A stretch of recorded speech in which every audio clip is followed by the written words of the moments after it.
So first, our guest speaker is Osama, and he is a alumni from our school who's a nuclear engineer.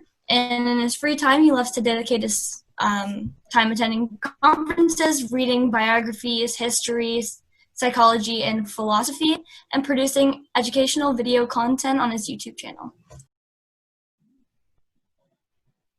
Awesome. Thank you for the introduction, Alex. I just wanted to do a mic check to make sure everything works. Hopefully it does. So yeah, my name is Osama, and that was a great introduction. I'm a recent graduate and alumni from the nuclear engineering program at Ontario Tech. And yeah, I had the pleasure of graduating in the COVID era, so I didn't really have a graduation ceremony, unfortunately. But it is a very interesting time that we're living in. And I really have a lot of sympathy and a lot of, I'm really proud of all of you who've signed up and taken the leap of faith to go to university during this time. So it's a big step for all of you. And I'm sure you guys will have a very successful undergraduate. So what I want to do here is just share a bit about my journey to start, and some of the things that some of the steps that I've taken, or some of the advice that I have as a recent graduate to adjust to the situation and really take on the monster that first year is in a positive light. So yeah, right now I'm working on Ontario Power Generation at the Pickering Nuclear Facility. It's one of the largest nuclear power plants in the world, and yeah, that's a bit of what I do. And I've spent 2 years in my undergrad doing different co-ops, working for the government, working for other companies. I've worked for 3 companies, so engineering consulting firms. So if you have any questions related to internships and co-ops, I can help out with that as well. Okay, let's start off. So first of all, I'm going to talk about course load. So course load when going to university is quite significant. It's a lot larger than high school. Coming out of high school, you're taking 4 courses per semester. And in university, for a lot of you guys, it's going to be nearly 6 or 5, right? So for me, that was the very first, it was kind of daunting for me to take on that massive course load. And not only are you doing lectures, right? You're doing tutorials, right? So tutorials are basically led by TAs, teaching assistants, and they help you throughout the course. You're also doing labs, which can be around like a few hours, like 2 to 3 hours. And your schedule is going to be jam-packed, okay? So that's what I'll start off with, is course loads. Just get ready to start really utilizing a schedule planner like Google, what is it called? The Google Calendar, right? That really helped me out. And time management. Time management is probably one of the most important, one of the important skills that you are going to have to develop. So to start off, time management is even harder. I feel it's even more difficult when you're at home and you have so many distractions. So really start utilizing your resources that are around you, right? To the best of your ability. Whether it be getting used to using Blackboard, My Campus. I know that was a bit of a learning curve, right? And the best thing that I do is I just favorite those two on my tab, my internet browser tab, so I can just access them from anywhere. And yeah, so first year is, to be honest, it's a big jump, it's a big leap because of the workload. But also with the workload, like assignments, labs, tutorials, lectures, it's also managing high levels of stress. Okay, I remember in my first year, your hairline's going to start to go up. So not to scare you, but you're going to experience quite a bit of stress just because you're jumping into such a new environment. And whereas in high school, your teachers might have been spoon feeding you. I know they spoon fed me. You're in university, it's a different format. It's more of a self-learning and similar to this. By the way, if you guys have any questions, just make sure to use the chat feature below and just post them. I don't mind at all, just while I'm talking. So if there's a bit of time, I'll answer some questions as well that you guys have. Managing high levels of stress. So you're gonna have high stress levels, and I think the best way to relieve stress, it's different for everyone. Everyone has a different outlet. For me, it's exercise, right? A healthy stress relief. Okay, so like go out for a run, or simply just what I did in my first year was pretty much go to the gym, but that may not be an option. So go out for a run, do some push-ups at home, sit-ups, right?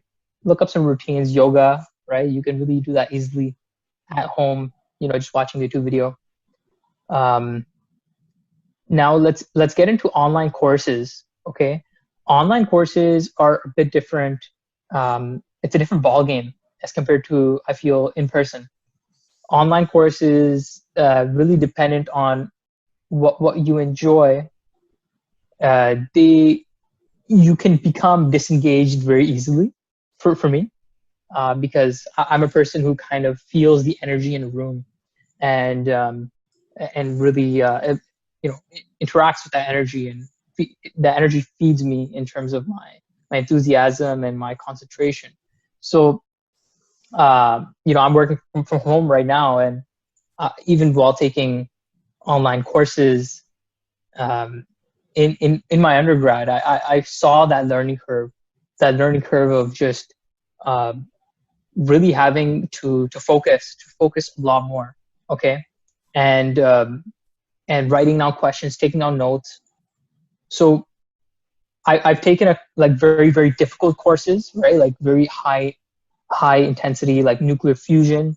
I've taken it online, but I've also taken a lot more, courses in the in like liberal electives and whatnot that are also difficult, but a little bit different the content.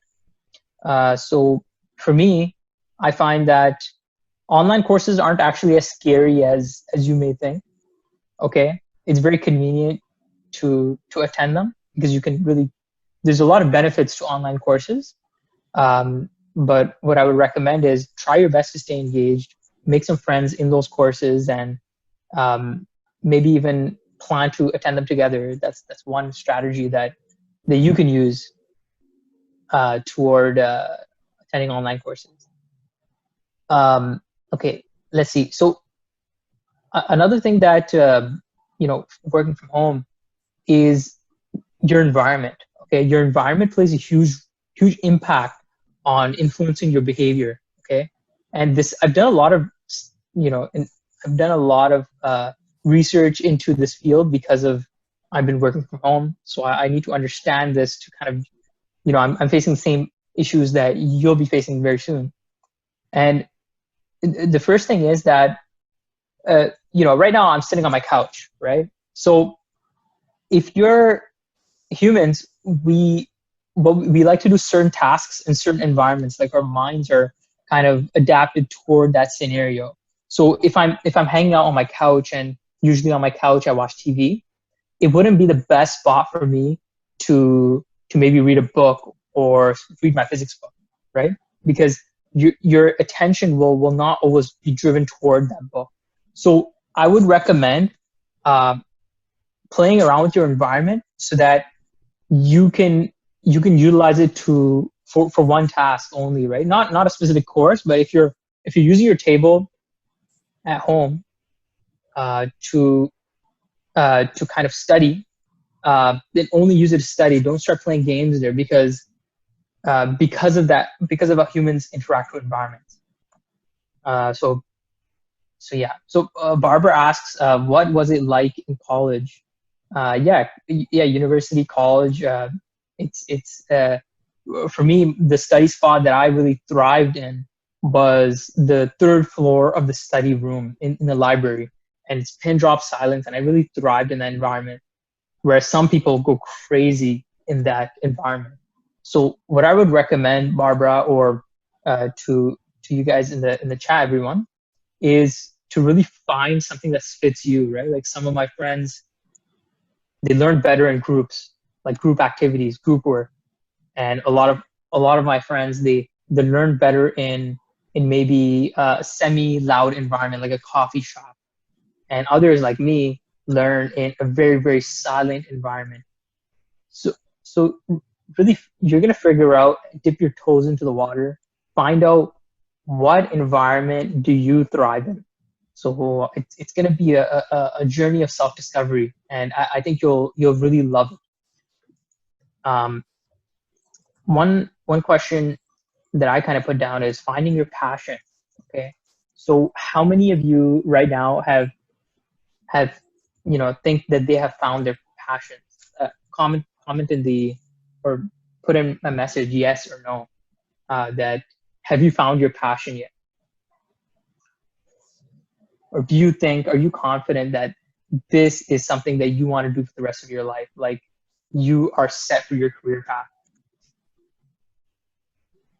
Okay, awesome. So there's a big mix of answers. And for me, when I went into the nuclear engineering program, uh, I'll be honest, I wasn't the strongest at math. Okay, math was something scary to me. And I remember my parents telling me, like, my mom was like, "Are you sure you want to do engineering? Because you're not that good at math." And I told my mom, "You know what, mom, I just, I'm gonna overcome that, right? I know I suck at math, but I'll overcome this barrier because it's something that I'm passionate about, a bit passionate about, not like crazy."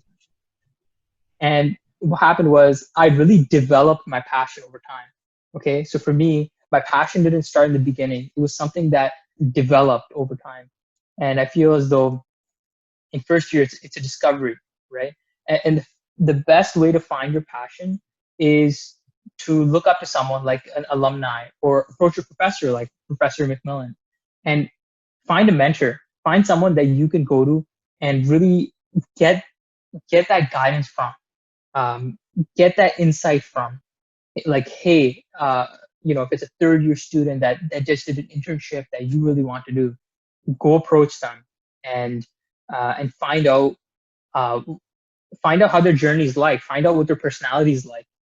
For me, I'm an extrovert who uh, who basically am a people's person. I love engaging with people, interacting with people. So for me, a job like a design engineer or something very specific may not be the best thing for me. So first year is really figuring out, hey, do I enjoy this material, right? And do I have that passion? Like, hey, I didn't really enjoy mathematics, but I was willing to sacrifice. I was willing to put in the time and effort to learn that, to get out of my comfort zone. So in first year, you don't have to be an expert, is what I'm trying to say. It's somewhere where you're gonna get out of your comfort zone. You're gonna experience courses where you enjoy more, right? Or enjoy less. Like first year, physics one, I didn't perform really well, but when I took physics two, I performed really well with Joseph McMillan. He's gonna be talking. So there's just a couple minutes left for me. And I'm just going to end off with make friendships. Okay. Right now. Okay. Awesome. That's a good question. Barbara. So right now, make friendships at the moment. This workshop is the best networking opportunity right now. Okay. So what I would recommend is you maybe find the names of everyone or get emails. Okay. And reach out to people, right, who are in your program. Use this chat feature right now. Message, who is in engineering, who is in nursing at the moment, right? And figure out who's in your class, right? So, use this platform to your advantage. And immediately, don't be shy, right? Because this is a resource for you guys, okay? And I'll be ending in around 5 minutes, I believe. So there is a bit of time. I'd say in first year, develop strong habits, right? Like networking is a habit that you're gonna have to develop. So develop it right now, right? Like reach out to those people on Facebook, whatever social network that you use. right? In a professional manner, obviously, right? Um, Develop hobbies, right? Like for me in first year, I really had to cut down my video gaming, Netflix, right? Like that kind of got annihilated because I had so much responsibility, right? And take on even more responsibility. I'm pretty I'm pretty proud of some of the first years, right? Like a first year that's organizing this, Alex. So I'm like, wow, like she's just entering her first year. It's her summer, and she's already engaged. She's already part of Enactus skill series. So uh, so I really really recommend that that you start doing that. Okay. Um, and yeah, Mal, let me know if it's time, if just cut me off at any moment. So am I done? Yeah, so we're just going to open the floor up to questions. Um, so if anyone just wants to unmute themselves.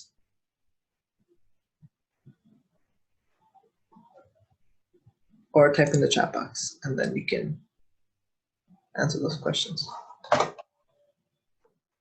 Go for it, guys. Don't be shy.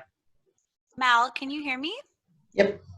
There was a question in the chat. I think it just was a little bit up if you scroll up, and it said, do they have any information on the Ontario Tech Campus Library?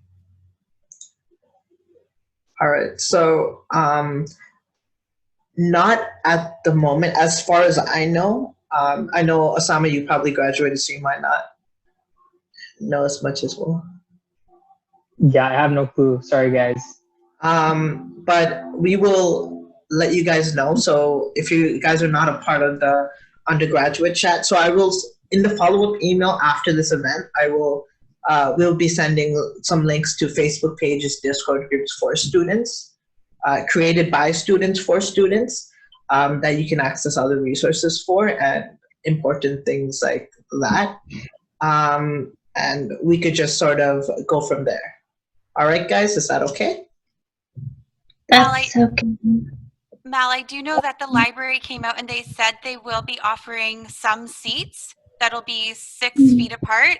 So just for those who might not have a place to study, the library will have some study space, but please note it will be extremely limited.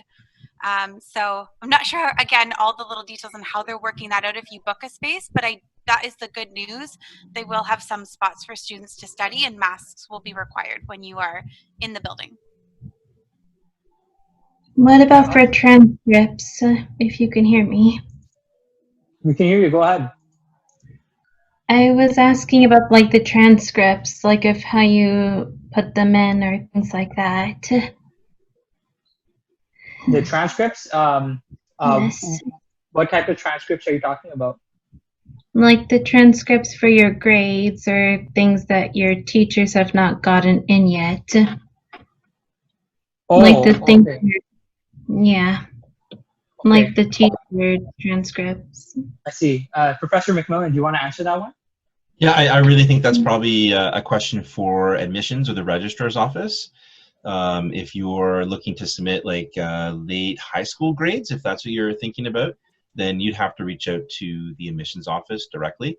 I don't think anybody here would probably know much more than that.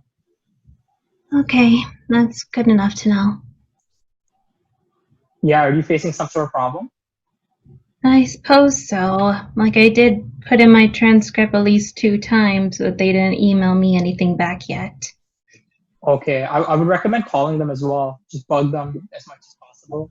Right? Just call, email, try everything, because I've had some trouble like in high school as well, like because of some mix-ups in my courses and getting my transcripts through. So yeah, I would call them, email them, do everything. Okay. That's a good question though. Anyone else have any questions? Don't be shy. No question is stupid, so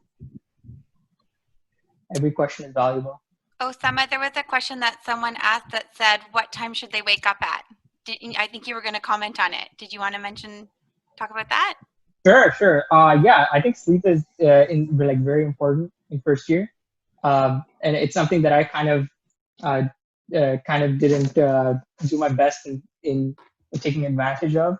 I don't try not to pull all-nighters, okay, because they don't help. The schedule that really worked for me, and everyone's different because everyone has a different sleeping schedule and sleeping type. You can do some more research into this on a separate note. There's this really good book. It's called Why We Sleep. Okay, it's amazing. So for me, what works is sleeping at 9 p.m. and waking up at 5 a.m. So I have the morning to, it's pretty much an entire day to do whatever I want. So that's basically my schedule that's really productive for me. Any other questions?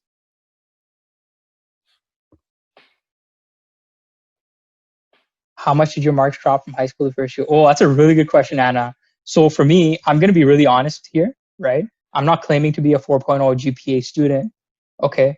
For me, my GPA, so my high school marks were pretty much in the 80s. So I always had really good marks.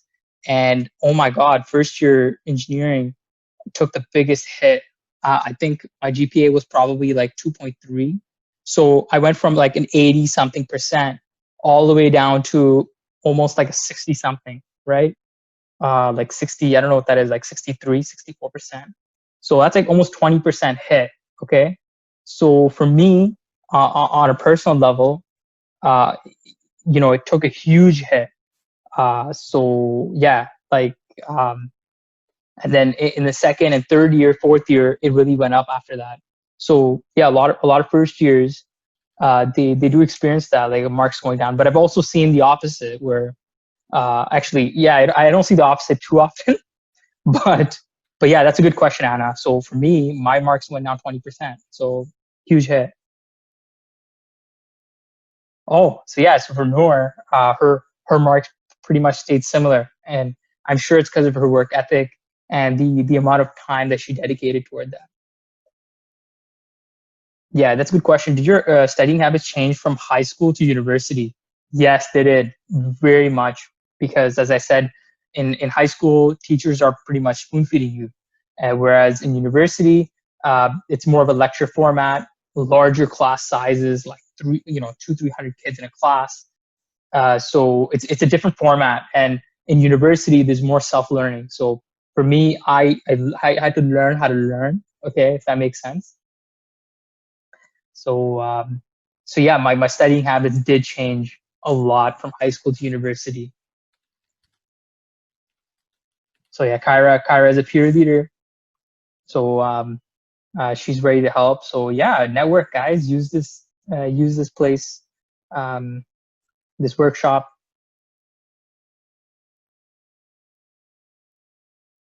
Okay. Do we by any chance have school on the weekends or no? I wanted to at least ask that. That's a good question. For me, in my first year, we didn't really have school on the weekends, other than some exams that may be on the weekends. How about we ask Professor McMillan, are any of the courses or anything looking like they're on the weekends? It's pretty rare. There were some suggestions, I think, a couple of years ago about putting some courses on Saturdays, and I think in some programs they do that, especially in programs that are geared towards mature students or students who have to work. But for the most part, your weekends will be your own.